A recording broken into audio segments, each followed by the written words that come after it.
hermanos, sean bienvenidos una vez más a nuestro maná en el desierto. Le voy a pedir que abra su Biblia, Gálatas capítulo 1, versículo 6 al versículo 10. Gálatas capítulo 1, versículo 6 al 10.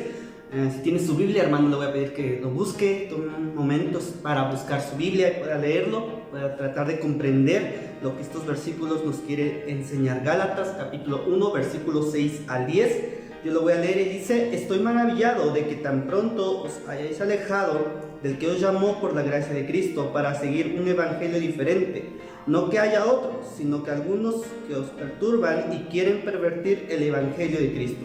Mas si aún nosotros o un ángel del cielo os anunciare otro evangelio diferente del que os hemos anunciado, sea anatema. Como antes hemos dicho, también ahora lo repito: si alguno os predica diferente evangelio del que habéis recibido, sea anatema. Pues, ¿busco ahora el favor de los hombres o el de Dios? ¿O trato de agradar a los hombres? Pues si todavía agradara a los hombres, no sería siervo de Cristo. Vamos a orar. Padre Santo que estás en los cielos, agradecemos en esta hora del día el tiempo que nos permites escudriñar tu palabra. Pero Señor, que esta breve enseñanza pueda ser edificación. Dame las palabras correctas y adecuadas para que tu mensaje llegue al corazón de cada uno de los hermanos. En el nombre de tu Hijo Cristo Jesús. Amén. Muy bien, hermanos.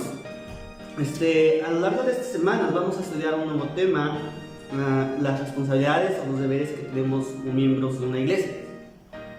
El apóstol Pablo, hermanos, es muy específico al aclarar que no hay otro evangelio, sino que hoy en día el evangelio como tal en las iglesias se ha corrompido.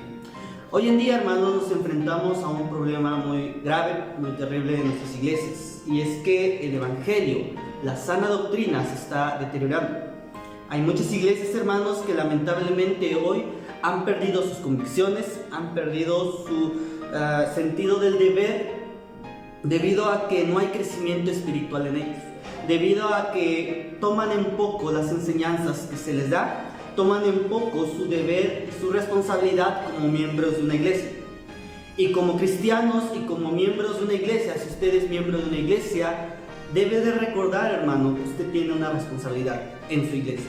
Usted tiene un deber que debe de poner en práctica.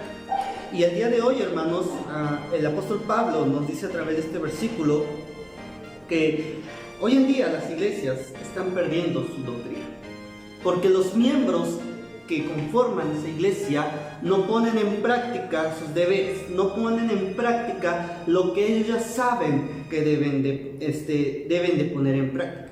Así que, hermanos, el día de hoy vamos a estudiar de manera breve dos aspectos, dos deberes que como cristianos debemos poner en práctica. Dos cosas que sin duda muchas veces no hemos dejado a un lado, no hemos puesto en práctica, y debido a ello nuestra iglesia corre el riesgo de que la presencia de Dios se vaya. Hay muchas iglesias, hermanos, que hoy en día Dios ya no está ahí. ¿Por qué? Porque los miembros de su iglesia toman en poco su responsabilidad. Y yo quiero animarle, hermano, yo quiero decirle que estos dos aspectos son muy importantes y debemos de poner en práctica.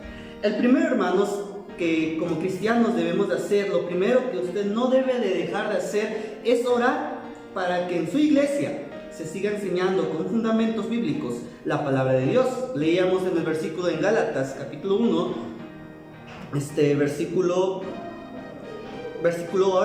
11 y 12 dice: mas os hago saber, hermanos, que el evangelio anunciado por mí no es según hombre, pues ni yo lo recibí ni lo aprendí de hombre alguno, sino por revelación de Jesucristo. El primer aspecto, hermanos, la primera responsabilidad que como miembro de la iglesia debe de tener es que usted debe de orar para que en su iglesia se enseñe sana doctrina. Hoy en día hay muchas iglesias en las que los hermanos o en las que los que enseñan combinan la filosofía, el pensamiento de los hombres con la palabra de Dios, y debido a ello se corrompe la sana doctrina, y debido a ello ya no existe fundamento en las enseñanzas.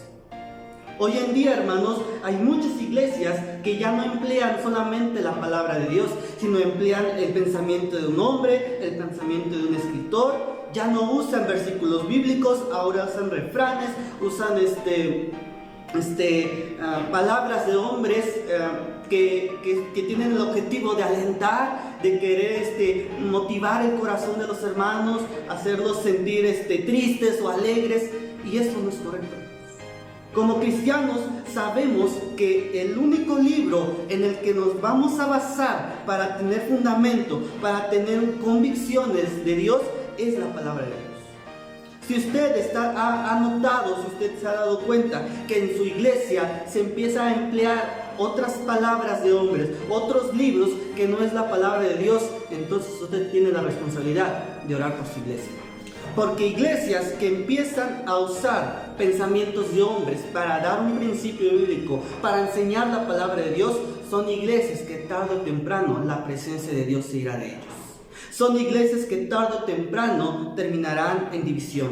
Son iglesias en las que el diablo puede tomar lugar para causar una serie o problemas catastróficos, problemas terribles, en donde la mano de Dios ya no va a estar. El apóstol Pablo nos enseña a través de estos versículos que lo que él enseñaba, que lo que él ponía en práctica, que lo que él enseñaba a otros no era el pensamiento de él, no era el pensamiento de algún otro hombre, era lo que Dios le había revelado, era lo que Dios le había enseñado a través de su palabra.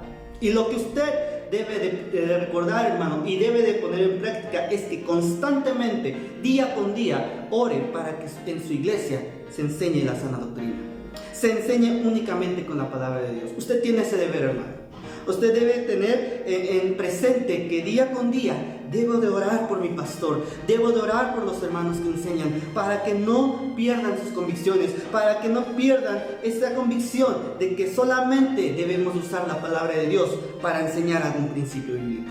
Si usted ha notado que en su iglesia se empiezan a usar refranes o alguna otra cosa, hermano, es momento de que usted ore. Y aun cuando no suceda eso, usted debe de orar por su pastor. Usted debe de orar por aquellos hermanos que enseñan, para que nunca se pierda la sana doctrina. Segundo aspecto, no solamente debemos orar para que se enseñe con fundamentos bíblicos la palabra de Dios, sino también debemos orar para que se cuide en el aspecto de la música sacra. 1 Corintios 14:15. 1 Corintios, capítulo 14, versículo 15. Dice de la siguiente manera: ¿qué pues? Oraré con el espíritu, pero oraré también con el entendimiento. Cantaré con el espíritu, pero cantaré también con el entendimiento. El segundo aspecto, hermanos, en el que usted tiene una responsabilidad muy grande delante de su iglesia, es que debe de tener cuidado con la música sacra. La música sacra, hermanos, es aquella que se usa o que se ha apartado para alabar a Dios. Es música que respeta los tres aspectos de la música. Hoy en día, hermanos, hay muchas iglesias en las que emplean instrumentos que no son los adecuados. Hoy en día hay muchas iglesias en donde usan música del mundo, música de afuera, y la combinan con palabras con himnos para poder hallar gracia delante de las personas. Y saben, hermanos, hoy en día muchas iglesias emplean la música del mundo con el objetivo de quedar bien con los hombres. Lo leíamos, decía el apóstol Pablo: ¿trato de agradar a los hombres o trato de agradar a Dios? El apóstol Pablo sabía que más que cualquier otra cosa, él buscaba agradar a Dios. Pero hoy en día hay muchas iglesias en las que no procuramos buscar agradar a Dios, procuramos quedar bien con los hermanos. Y cuando se hace eso, hermano, y cuando buscas agradar a los hombres, buscas agradar a tu congregación, entonces es cuando se empieza a emplear estos aspectos, que empiezas a combinar la música del mundo con los himnos, empiezas a tocar instrumentos que son del agrado de las personas.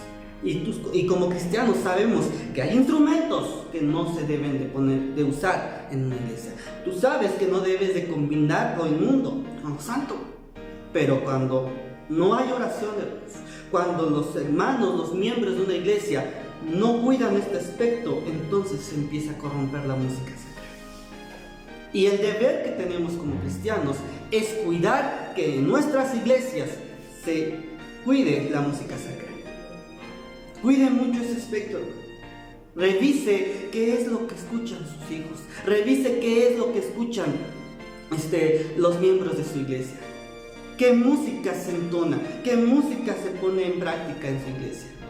Porque si no es la música sacra, si no es la música que agrada a Dios, entonces hay un problema grave en nuestras iglesias. No estamos siendo responsables en cuidar que se entone la música que realmente le agrada a Dios. Así que, hermanos, yo quiero que a través de estos dos aspectos recordemos, tenemos estas dos responsabilidades. Hay muchas responsabilidades que vamos a estar viendo a lo largo de estas semanas. Pero las primeras dos responsabilidades que quiero que usted recuerde es que como cristiano usted tiene el deber de orar para que su iglesia se siga enseñando con fundamentos bíblicos la palabra de Dios. Y orar para que se siga cuidando la música sacra. Solo de esta forma la bendición de Dios estará con cada uno de nosotros. Vamos a ver. Padre Santo que estás en los cielos, agradecemos en esta hora del día el tiempo que nos has permitido escudriñar tu palabra. Ruego, Señor, que lo que no puedo decir con mis palabras, tú lo puedas poner en el corazón de cada uno de los hermanos. Ruego tu bendición en el nombre de tu Hijo Jesús. Amén. Dios les bendiga.